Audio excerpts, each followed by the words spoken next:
बीमार है वो कर्म से है। इस चीज पे काफी रिसर्च की चरम मंगल वालों ने। चरम मंगल ग्रुप में हम हर चीज को लेके उस पर रिसर्च करते हैं।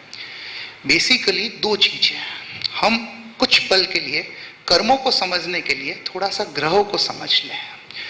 सपोज आपके बुरे कर्म शनि ग्रह है, आपके अच्छे कर्म शुक्र और गुरु ग्रह है। हर जना कहता है अच्छे भाव करो, लोगों के प्रति धन्यवाद के भाव रखो, सब तुम्हारा अच्छा चाहते हैं, सृष्टि मात्र के प्रति धन्यवाद दो। ऐसे भाव करना चाहिए, हर व्यक्ति कहता है, हर साधु कहता है, लेकिन फिर भी निकलता क्यों नहीं है? क्यों हमें लोग स्वार्थी लगते हैं? क्यों हमें लगता है कि वो व्यक्ति मेरे लिए सही नहीं सोचता है, वो मेरा बुरा चाहता है? ऐसा क्यों होता है? मित्रों, ये सूत्र बिल्कुल सही है कि जब आप शिकायत पर होते हो, जब आप किसी और को बुरा समझते हो, उसी पल आप दुखी होना शुरू हो जाते हो। ये बिल्कुल सटीक सिद्धांत है। जिस पल आपको लगा ये सृष्टि सही नहीं है, ये लोग सही नहीं है, मेरा भाई सही नहीं है या मेरा बॉस सही नहीं है, उसी पल आप दुखी होना शुरू करते हो। ये एक बेसिक फैक्टर है जो प्रूव हो चुका है।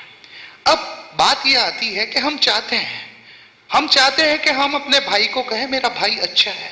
हम चाहते हैं हम यह समझे कि मेरे पिता का मेरे ऊपर उपकार है, मेरी माँ का मेरे ऊपर उपकार है, मेरे दोस्त हरदम मेरे काम आते हैं। लेकिन फिर भी ये ईर्ष्या क्यों होती है? फिर भी मेरे अंदर ये क्यों आता है कि शायद ये लोग मेरे साथ भेदभाव कर रहे हैं, ये लोग मेरे साथ सही नहीं कर रहे हैं। एक बहू के मन में अपनी सास को लेके अविश्वास क्यों आता है? एक सास जो अपने बेटी के लिए तो सद्भाव से भरी रहती है, लेकिन अपनी बहू के लिए वो विश्वास क्यों नहीं पैदा कर पाती? इसका कारण क्या है? गहरे में गए कुछ एक ग्रह या कर्म ऐसे होते हैं जो आपके अंदर ईर्ष्या के भाव लेके आते हैं, आपके अंदर द्वेष के भाव लेके आते हैं। आपको लगता है सामने वाला गलत है। जब मैं कुंडली देखता हूं, मान लो किसी की सगाई के लिए कुंडली आई, तो पहले ही कह देता हूं इस लड़की की इसकी सास के साथ नहीं बनेगी। अब सोचिए, अभी तक तो उसकी सगाई भी नहीं हुई है, लेकिन यह पहले से बताया जा सकता है कि इस लड़की की इसके सास के साथ नहीं बनेगी, चाहे दुनिया में कोई भी लेडी को इसकी सास बना दो, इसकी उसके साथ नहीं बनेगी। तब तो घटनाएं डिसाइडेड है, सब कुछ तय है, किसके साथ बनना, किसके साथ नहीं बनना, किसके साथ प्रेम से रहना, किसके साथ झगड़े होना, क्या सब कुछ डिसाइडेड है? हाँ, डिसाइडेड है। अगर आपकी कुंडली में थर्ड हाउस में मंगल है, आपके भाई से आपकी नहीं बनेगी। अगर आपकी कुंडली में फोर्थ हाउस में मंगल है, लड़की की कुंडली में, तो आपके सास से नहीं बनेगी। ये डिसाइडेड है। तो हम क्या है? मशीन है? जैसा प्रकृति ने बनाया, कर्मों ने बनाया, वैसे वैसे चलना है? नहीं। भगवान ने गौतम स्वामी को कहा, व्यक्ति अपने पुराने कर्म भोगने को परतंत्र है, लेकिन नए भाव करने के लिए स्वतंत्र है। नए भाव करने के लिए स्वतंत्र है। जो आपके पुराने भाव हो चुके हैं, वो अभी के भाव के साथ मिक्स होकर फल देते हैं। अब बात ये आती है कि नेचुरल प्रेम निकले। मान लीजिए आपके शुक्र की दशा है, इसका मतलब आपके शुभ कर्मों का उदय है।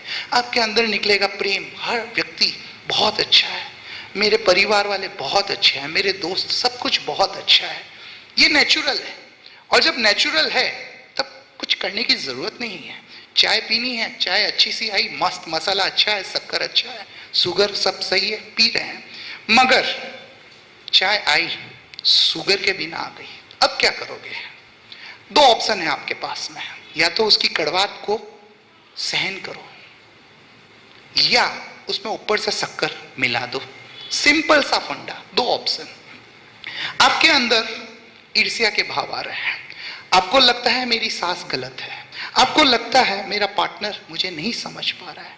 ये क्या हो गया है? आपकी जीव कड़वा रस निकल रहा है। अब कड़वे रस निकल रहा है तो उसे चेंज कैसे करना? हर धर्म ने इसके लिए शोध की, हर धर्म ने।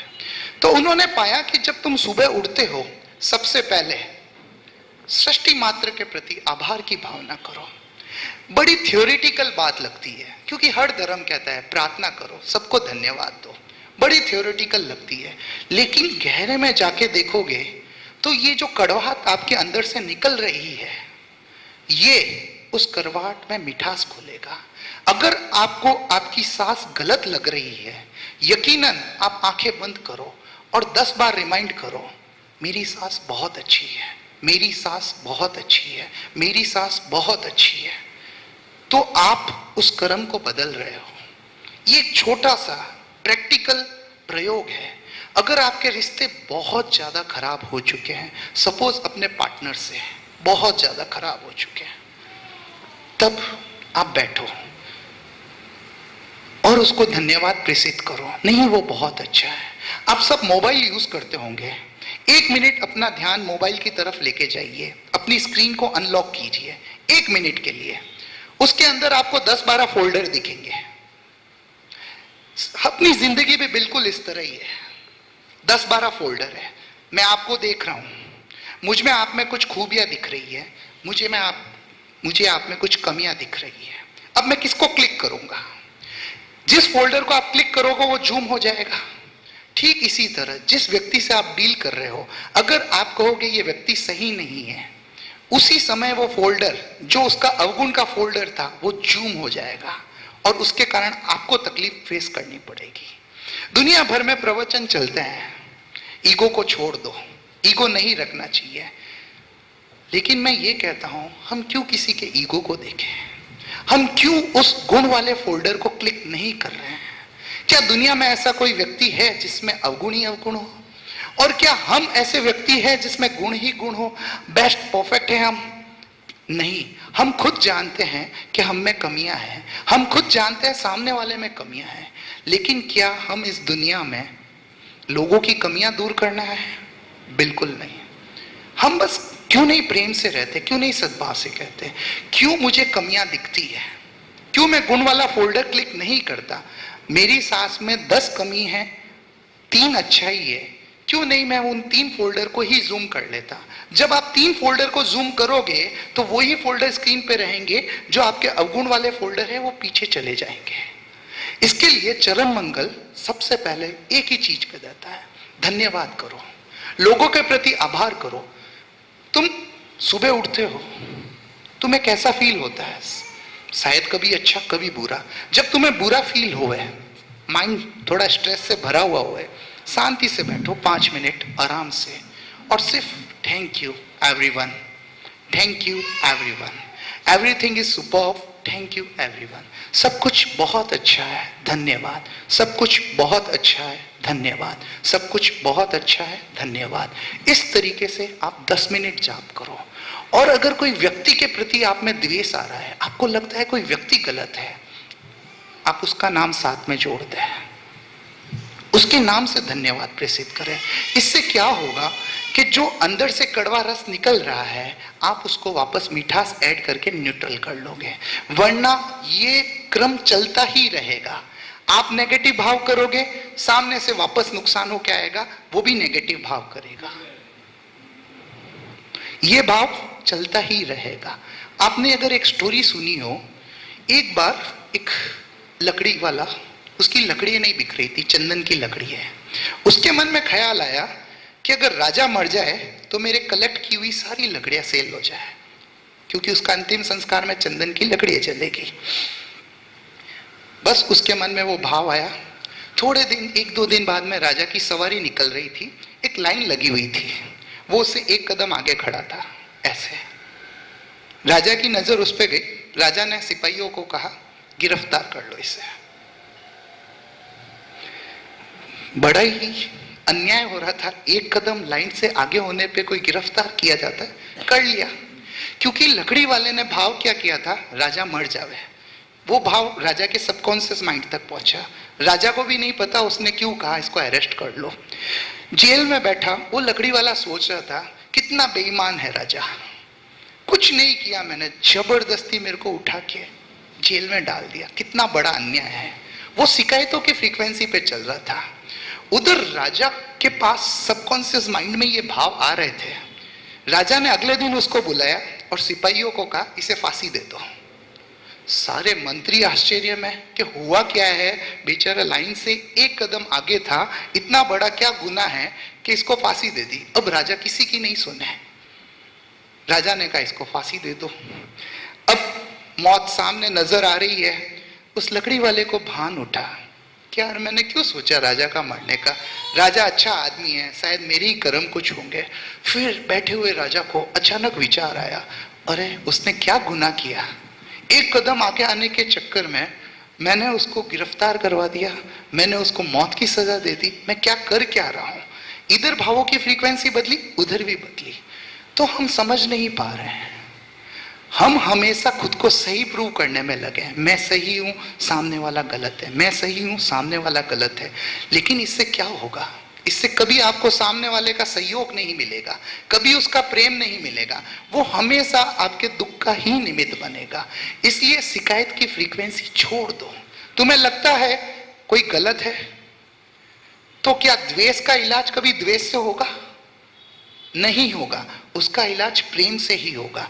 जब तुम्हें लगे कि कोई तुम्हारे साथ गलत कर रहा है, 2 मिनट बैठो और उसे धन्यवाद का संप्रेषण करो। बिल्कुल सबकॉन्शियस माइंड के ऊपर बिल्कुल अफेक्ट जाएगा। भले ही आपके कर्म कैसे भी हो, कुछ पल कोई आपके विरोध में खड़ा है, आप फिर भी धन्यवाद करो। सोचो, अर्जुन माली जो रोज के 6 लोगों को मार रहा है, रोज के 6 लोगों को, 1156 लोगों को मार चुका है।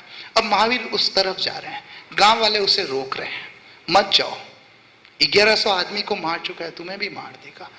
महावीर में भय नहीं है, महावीर में एक असीम प्रेम है। जब वो अर्जुन माली के सामने जाके खड़ा हुआ, अर्जुन माली वही वो तलवार छोड़ गई एकदम, और वही महावीर के प्रेम के अंदर वो सब कुछ भूल गया। सिमिलर घटना चंद कौशिक की है। अगर हम जैन स्टोरीज या सूत्र पढ़ते हैं, सिमिलर घटना, उसका जहर इतना ज्यादा था कि कहते किलोमीटर दूर तक उसका प्रभाव था। लेकिन क्या हुआ, महावीर गया, बदलाव घटित हो गया। तो इसीलिए महावीर हो या बुद्ध हो, सब एक बात ही कहते हैं, कोई बाहर वाला तुम्हें दुखी नहीं कर रहा है, यकीन करो। जैसी सृष्टि तुम्हारे बाहर है, वैसी की वैसी सृष्टि तुम्हारे अंदर है, और महत्वपूर्ण तुम्हारे अंदर की सृष्टि है। जैसे मूवी में जाते हो आप थिएटर्स में, वो जाम स्क्रीन पे जो पिक्चराइज होता है वो सिर्फ छवि है, पीछे से वो रील चलती है। इसी तरह जीवन जो है वो आप बाहर देख रहे हो, सिर्फ पिक्चराइजेशन है।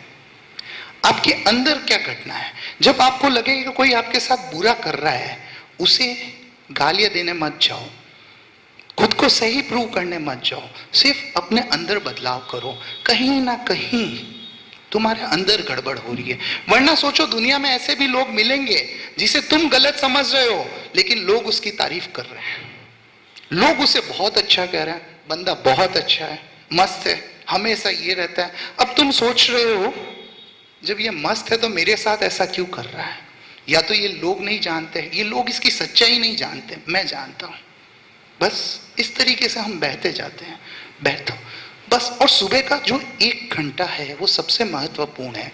आप दिन भर जागृत नहीं रह सकते, कोई भी व्यक्ति दिन भर अवेयरनेस में नहीं रह सकता कि मेरे अंदर से द्वेष नहीं निकले, क्रोध नहीं निकले।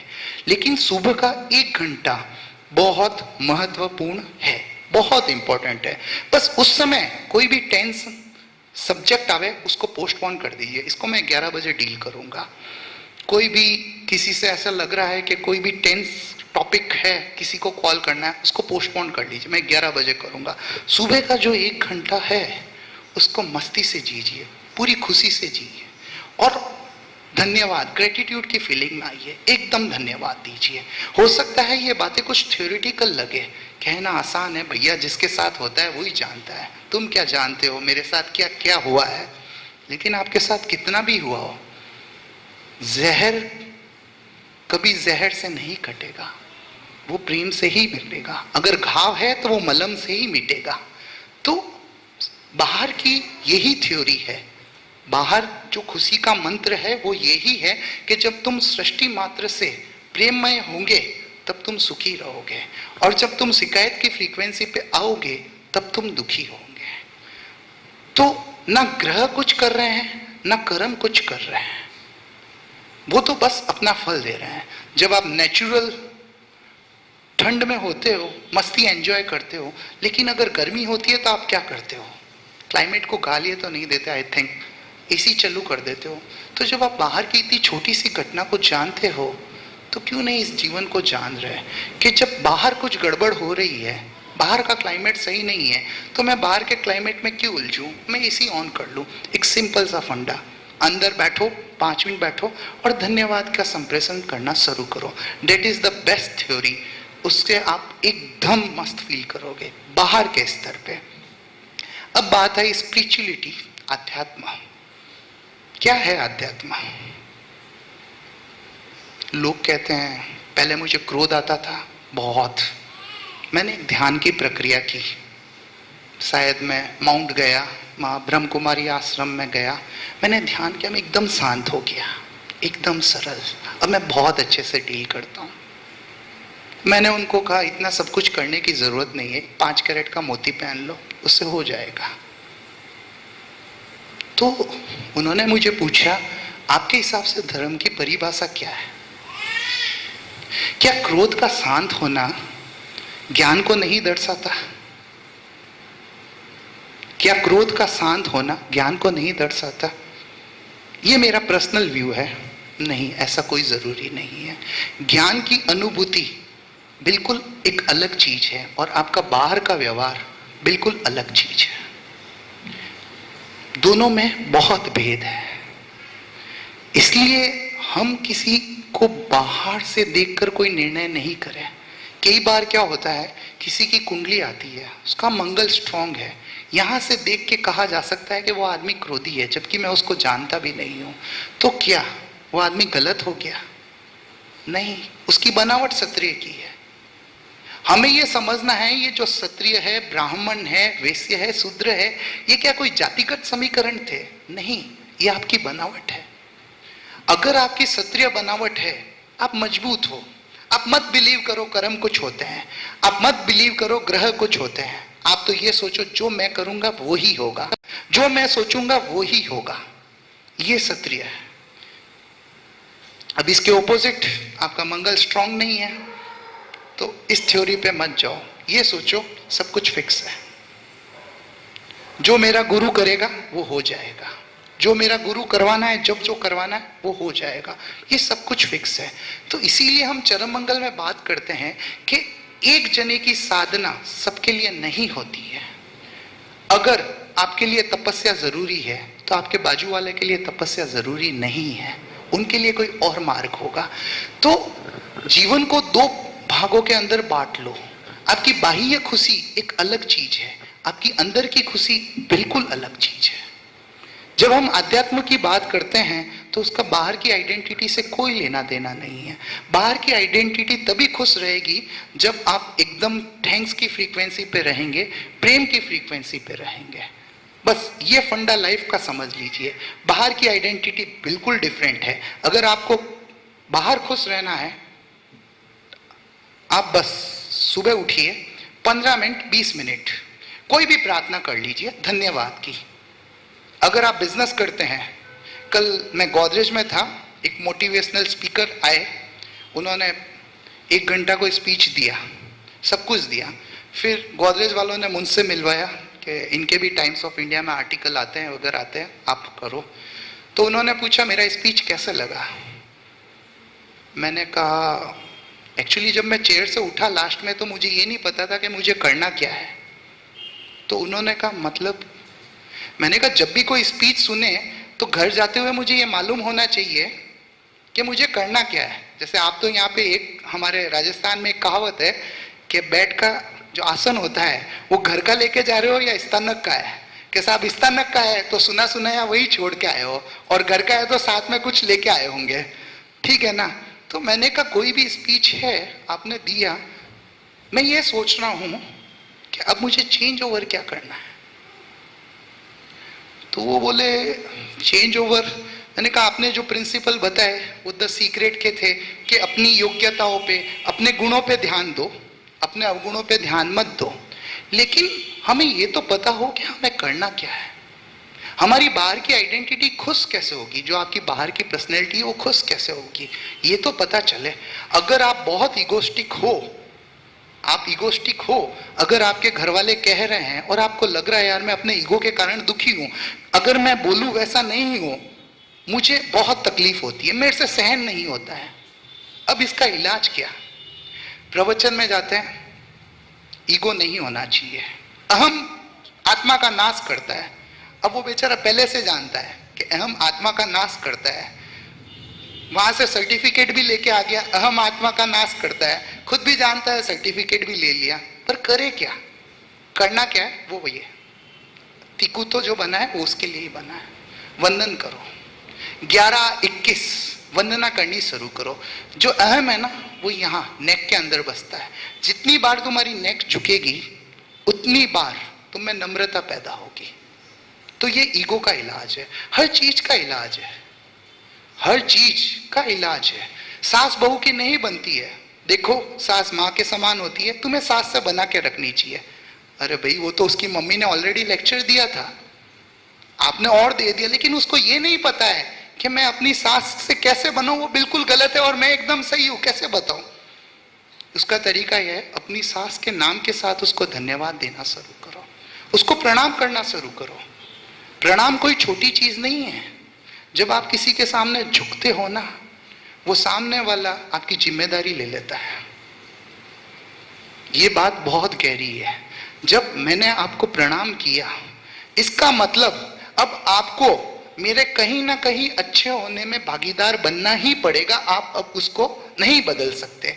अब जो सास से आपको दुख मिल रहा था, अब आप जाके झुक गए, अब सास के पास ऑप्शन नहीं है, या तो सुख देवे या वो दुख कम करे। तो ये इलाज है जिंदगी का, हर चीज में प्रैक्टिकल इलाज है।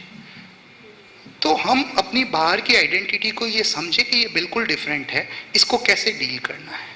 हम क्रियाओं में नहीं पढ़े, हम क्रिटिसाइज में नहीं पढ़े। एक बड़ा चैप्टर होता है क्रिटिसाइज करना। ये क्रिटिसाइज करना वाकई में ही हम किसी और का नुकसान नहीं कर रहे हैं, हम सबसे बड़ा नुकसान खुद का कर रहे हैं।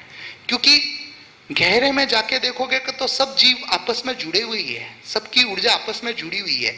मैंने कहा ये गलत, तो इनका कुछ नहीं बिगड़ा, ये निमित्त बनेंगे मेरा कुछ बुरा होने में, ये मैंने फिक्स कर दिया।